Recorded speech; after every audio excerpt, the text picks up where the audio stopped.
Hasilnya ini satu lanjaran insya Allah tembus 7 kg. Oke teman-teman, bisa sampai 7 kilo. Iya. Silakan kalikan sendiri berapa per kilonya Kak Aan.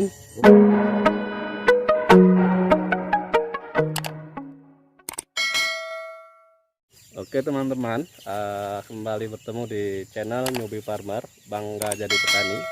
Pada kesempatan kali ini kita berkunjung langsung ke tempat saudara kita, namanya Kak Aan Saputra.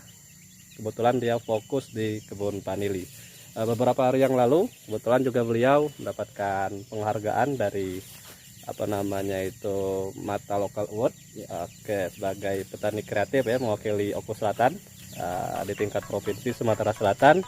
Hari ini kita kejar langsung, kita ke kebunnya, melihat langsung bagaimana sih prospek dari kebun si emas hijau ini, atau nama lain dari vanili adalah emas hijau ya. Iya, benar. Oke, silakan Kak Aan perkenalkan singkat. Assalamualaikum warahmatullahi wabarakatuh. Oke, salam buat para petani biar lebih semangat nih. Alhamdulillah, saya petani vanili dari 4 tahun yang lalu. Oke, 4 tahun yang lalu, berarti 2018 Kak ya. 2018 ya, sekarang gitu. Itu pun baru tanam sekitar 40 lanjaran. 40 lanjaran. Saya tertarik nih sama vanili pertama karena kita sebagai petani butuh batu loncatan.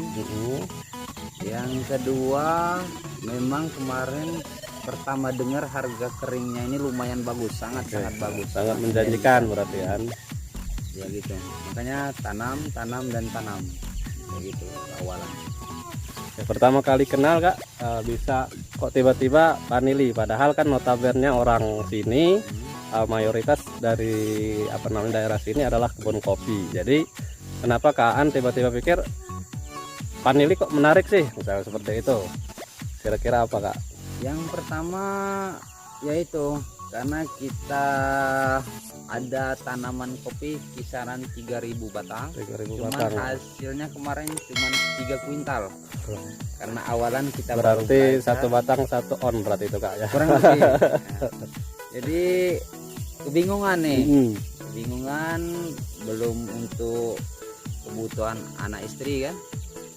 Jadi kita coba cari tanaman yang berharga, yang kemarin dibilang sangat sulit nih awalnya.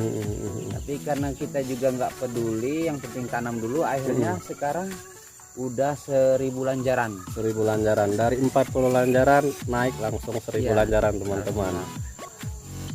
Setelah itu kita mulai coba gimana nih kita sambil jalan Kak, kita lihat sambil lihat. Kemana nih? Yang ini itu. Oke. Ini kita coba, ini pertama nih. Khusus yang satu lanjaran ini awalnya agak kebingungan nih. Teman-teman, yang lain udah pada buah, yang ini belum. Terus kita pakai pupuk organik, kita pakai tomat, terus air kelapa sama air beras kita rutinkan nih tiap hari. Setelah itu alhamdulillah hasilnya kayak gini, bagus. Jadi buat para petani vanili yang mau dicoba pupuk 3 macam itu buat bunga, berarti cocok nih buat vanili. Hasilnya ini satu lanjaran insya Allah tembus 7 kg. Oke teman-teman, bisa sampai 7 kilo. Iya. Silakan kalikan sendiri berapa per kilonya Kak Aan. Untuk sementara yang kami kenal, harga vanili yang muda umur 5, 6, 7 bulan itu di angka 150.000 per kilo. Ini termasuk muda Kak ya? Ini masih muda, ini umuran 3 bulan. Ini berarti harganya masih sekitar ring 100 ya, minimal 100.000. 100 ribuan ya. Tapi karena kita pengen jaga kualitas, kita bagusnya main di vanili tua biar nggak merusak pasaran. Jadi hasilnya benar-benar maksimal. Ya. Untuk harga vanili tua saat ini di atas 200.000 per kilo. 200.000. Masya Allah teman-teman, berarti satu batang 7 kilo. Ini berarti kalau kali 200.000 saja berarti kurang lebih 1.400.000 untuk satu lanjaran. Insya Allah. Silakan kalikan 1.000 lanjaran teman-teman, sangat prospek. Prospeknya sangat bagus ini. Pertama ya untuk petani kopi karena dia nggak saling ganggu nih. Nah, ini yang menarik teman-teman. Jadi di kebun KAN Saputra ini posisi kebun vanilinya, tanaman-tanaman vanili di Lanjaran ini berada di tengah kebun kopi. Jadi kebun kopi tetap produksi secara jalan dan vanili juga bisa maksimal. Jadi dua-duanya, bahkan ini tanaman pendampingnya yang lebih maksimal harganya dapat hasil. Kebun utamanya kopi, pendampingnya justru yang lebih maksimal. Itu teman-teman. Kira-kira dalam frame kita sebagai masyarakat awam, dulu waktu kenal dengan vanili Kak, termasuk saya sendiri nih waktu sebelum fokus ke pertanian, yang umumnya mayoritas masyarakat masih jadi tanda tanya proses pengawinan. Nah, yang ini, yang di sini istilah kawin. Jadi kan kalau kopi, ini lagi-lagi ini ada sebuah kebiasaan untuk di daerah kita. Kalau ada yang simple, kenapa sih yang ribet? Nah, seperti itu. Jadi ada pola yang harus kita rubah. Kalau itu memang hasilnya bisa maksimal, kenapa tidak? Jadi walaupun ribet, hasilnya maksimal, tidak jadi masalah seperti itu. Nah, jadi yang frame yang mayoritas terutama kami mewakili teman-teman yang lain mengawinkan si vanili ini sendiri. Jadi ada sebuah keraguan kira-kira berhasil atau enggak, terus ribet, terus punya waktu yang lebih lah bahasanya untuk fokus ke vanili ini. Bagaimana KAN sendiri untuk menjawab tantangan pengawinan atau polinasi dari si emas hijau ini, Kak? Untuk polinasi atau istilah pengawinan emas hijau, untuk khusus daerah kita, khusus selatan, terutama daerah Kemu dan sekitarnya, kalau memang kita nggak punya waktu di pagi hari, itu bisa sore hari. Oke teman-teman, jadi bisa alternatif kedua selain pagi, bisa di sore hari. Oke. Kalau pagi waktu bagusnya, baiknya dari jam 6 mungkin sampai jam 10. Oke, bagus teman-teman. Jadi melatih kita untuk bangun pagi. Benar. Yang kedua, kalau sore kita pakai waktu jam 3 sampai jam 6 sore. Oke, jadi kira-kira berarti cahaya matahari lebih lebih minim ya, berarti tidak terlalu terik. Jadi kalau kita memang namanya di kebun mau penyemprotan itu kan harus pagi. Jadi ya bunga vanilinya ditinggal dulu, kita kerjaan yang lain sore baru kita kerjakan untuk polinasinya. Untuk polinasinya nggak begitu sulit. Saya udah pernah coba, satu bunga itu mungkin habis di 1 sampai 5 detik lah paling lama. Per bunga 1 sampai 5 detik. Itu udah lama sekali 5 detik. Kalau kita udah biasa, ini mindsetnya kebiasaan. Kalau udah biasa 1 detik ya bisa. Bisa seperti itu. Jadi Kak, ini kebetulan memang belum ada contoh bunga karena ini bagian udah buah semua. Ini kan banyak buah nih Kak, ada sekitar 11 atau berapa belas buah. Ini masing-masing ada bunga, masing-masing harus dikawinkan atau seperti apa deh Kak? Iya benar. Oke. Jadi satu polong ini satu bunga. Ini bunganya di sini. Ini bekas bunga nih. Kalau kita berhasil maka polongnya jadi buah. Seperti itu.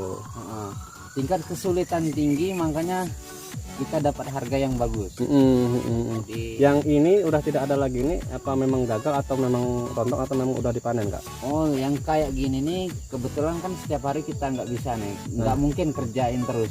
Atau sesekali memang kita liburkan, biar kasihan nih vanilinya kalau terlalu banyak, nanti kata orang nih, nanti buahnya nggak support atau segala macam. Makanya kita sering juga tinggalin, sortir lah bahasanya ya. Ada beberapa bagian buah yang sudah diambil dahulu. Kayak gitu. Tapi teman-teman, sekali lagi ini hampir dapat dipastikan hampir 100% berhasil ya, karena ini satu tangkai, ini ada beberapa buah, berarti belum jadi buah itu berapa bunga. Jadi ini hampir hidup semua ini teman-teman, ini jadi semua buah. Polong semua. Seperti itu. Jadi untuk satu tangkai ini kemarin sudah kita tes minimal 2,5 on. 2,5 on. Jadi untuk dapat 1 kilo biasanya 4 tangkai, 3 tangkai yang kering Kak. Enggak, yang basah. Oh, yang basah. Itu malah bisa 2 tangkai ya ada itu 1 kilo. Jadi tergantung banyak polongnya. Teman-teman, satu tangkai besar ini bisa sampai 1/4 kilo ya, 2 on setengah. Pasaran 2. Jadi cukup menjanjikan teman-teman, sahabat petani. Selama ini kita nganggap bahwa dari pertanian itu tidak akan bisa sukses, dari pertanian itu kita tidak akan bisa lebih maju, bahkan gengsi untuk menyebutkan profesi sebagai petani. Alhamdulillah luar biasa kita bertemu dengan anak muda yang bangga untuk menjadi petani. Itu bukan sebuah profesi yang hina atau profesi yang rendah, tapi justru menjadi profesi yang menjanjikan di akan masa akan datang. Tentunya untuk di daerah-daerah luar negeri, justru profesi petani merupakan profesi yang cukup menguntungkan dibanding profesi-profesi yang lainnya. Kenapa kita tidak bisa meniru semangatnya mereka kita aplikasikan di daerah kita. Ini salah satu teman kita yang sudah berhasil ya di perkebunan vanili. Mungkin teman-teman yang lain bukan berarti semuanya harus tanam vanili, enggak, tapi yang ingin kita sampaikan bahwa anak muda juga harus punya semangat untuk mengembangkan potensi daerahnya masing-masing. Silahkan mau tanam alpukat, mau tanam kopi, cabai, vanili, dan yang lain sebagainya, masih sangat banyak. Salah satu contoh yang ini yang akan kita angkat, yang sudah kita dengarkan bersama-sama tadi, kebun emas hijau atau vanili ini cukup menjanjikan untuk di daerah kita. Bahkan tanpa merusak atau mengubah kebun kopi kita, bahkan bisa berdampingan, bahkan pendampingnya ini bisa jadi primadonanya kita, bisa menjadi nilai tingginya justru lebih tinggi ya daripada kopi itu sendiri. Jadi seperti itu teman-teman. Oke, mungkin kita bisa lihat Kak yang pohon-pohon yang lain. Ini kita lihat yang paling lebat Kak, mungkin tidak dapat kita pungkiri ada beberapa kendala Kak ya, yang misalnya busuk pangkal batang atau seperti apa, itu kira-kira seperti apa penanganannya? Contohnya yang layu nih. Oke, ini teman-teman lihat ini dari daunnya sendiri ini udah mulai kuning, batangnya juga mulai menguning dan agak mengering ya teman-teman. Ini karena kita kemarin hasil uji coba nih. Ini bukan karena virus, hasil coba kemarin kita sempat mau kasih perbandingan antara pupuk kimia sama organik. Jadi kalau pupuk kimia bisa tiap hari, ini kita kemarin uji coba 1 minggu sekali, hasilnya mati kalau memakai pupuk kimia. Oke, ini teman-teman salah satu pengaplikasian menggunakan pupuk kimia, karena di kebun ini sudah terbiasa dengan pupuk organik. Dibuat perbandingan menggunakan pupuk kimia justru merugikan ya, justru mati teman-teman. Jadi seperti itu. Jadi kemarin juga lumayan banyak korban. Kita lakukan kayak gini supaya nanti kalau ada yang mau tanam, kita bisa kasih tahu mereka pengalaman kita. Jadi nggak usah terulang sama yang lain. Jadi kita bisa belajar dari pengalaman dari Kak An Saputra, bagaimana mengelola trik-trik seperti apa, solusinya juga seperti apa. Ada satu lagi mungkin Kak An yang ingin kami tanyakan, karena ini adalah salah satu barang tanaman langka juga. Kita juga mungkin sering mendengar istilah buyer nakal ya, istilahnya itu, karena ini harganya cukup fantastis. Kalau kita lihat ada bahkan yang kering itu, kalau di media kita lihat ada yang sampai 2 juta bahkan seperti itu. Seperti apa Kak An? Atau memang harganya itu memang sampai 2 juta yang kering atau gimana itu? Ini memang uniknya di vanili gini, harga menyesuaikan barang dan menyesuaikan tergantung kualitas. Barang ya, tergantung ada rupa, ada harga. Iya, kita juga nggak pungkiri kita cuma ada harga yang kering 1 juta per kilo. Nggak pungkiri itu harga terendah. Itu dikarenakan untuk bikin harga yang tinggi kita belum dapat ilmunya. Makanya, jadi Kak An sudah pernah dapat dengan nilai harga 1 juta per kilo berarti Kak An ya? Untuk kering asalan kita main di harga 1 kilo itu 1 juta. Jadi di media itu juga benar berarti bukan hoax atau apa, memang harga realnya juga ada yang sampai 1 juta bahkan 2 juta seperti itu kan ya. Yang 5 juta juga ada. Oke, jadi Tapi seperti itu. seberapa mampu kita bikin harga yang segitu. Karena kita juga butuh ilmu dan butuh peralatan. Pernah nggak kan ditipu oleh buyer nakal nih, misalnya dijanjikan dengan harga sekian, rupanya nggak datang nih, nggak kunjung datang, transferan, barang udah dikirim, transferannya nggak masuk zong, seperti itu pernah. Oh, alhamdulillah belum pernah teman-teman. Jadi apa namanya, tingkat resikonya juga lebih rendah. Beberapa waktu yang lalu kita pernah tanya teman yang di Gaharu, kurang lebih juga mempunyai nilai yang fantastis, dan resikonya juga lumayan tinggi, ditipu oleh buyer luar, daerah Arab Saudi. Walaupun daerah Arab bukan berarti semuanya orang baik kan, jadi tetap ada apa namanya resiko untuk tidak dibayar, itu tetap ada. Jadi untuk sejauh ini KAN jalani geluti selama 4 tahun, berjalan dengan aman dan tidak ada buyer nakal ya, bahasanya itu bodong. Kita lakukan pengiriman dan transferannya belum datang. Alhamdulillah setiap pengiriman transferannya juga masuk terus Kak ya. Oke, terakhir mungkin Kak, harapannya untuk teman-teman anak-anak muda ataupun walaupun bukan anak muda lagi, usia tua tapi jiwa muda, yang harapan dari KAN Saputra sendiri sebagai apa namanya warga sini, ajakannya seperti apa Kak? Yang jelasnya khusus daerah Kecamatan Pulau Beringin, untuk para petaninya, kita mau tanam apa aja itu semuanya menjanjikan asal kita totalitas, fokus dan totalitas. Itu teman-teman dapat kuncinya kita. Terima kasih nih atas kunjungannya nih. Oke, ini perlu kita kenalkan juga, lupa nanti di awal. Ini juga kebetulan seorang YouTuber juga, TMC ya, TMC Channel, Dalang Motung Channel. Silakan subscribe, like dan komen, dan silakan share juga, ilmunya sangat bermanfaat karena channel ini fokus di tentang perkebunan vanili ini. Jadi untuk teman-teman mendapatkan info lebih lanjut, bahkan bisa bertanya, mengupas lebih tuntas, bahkan bisa kunjungan offline seperti ini, silahkan kunjungi di channel TMC Channel tadi ya, milik dari KAN Saputra. Itu saja teman-teman, kita harus bangga jadi petani.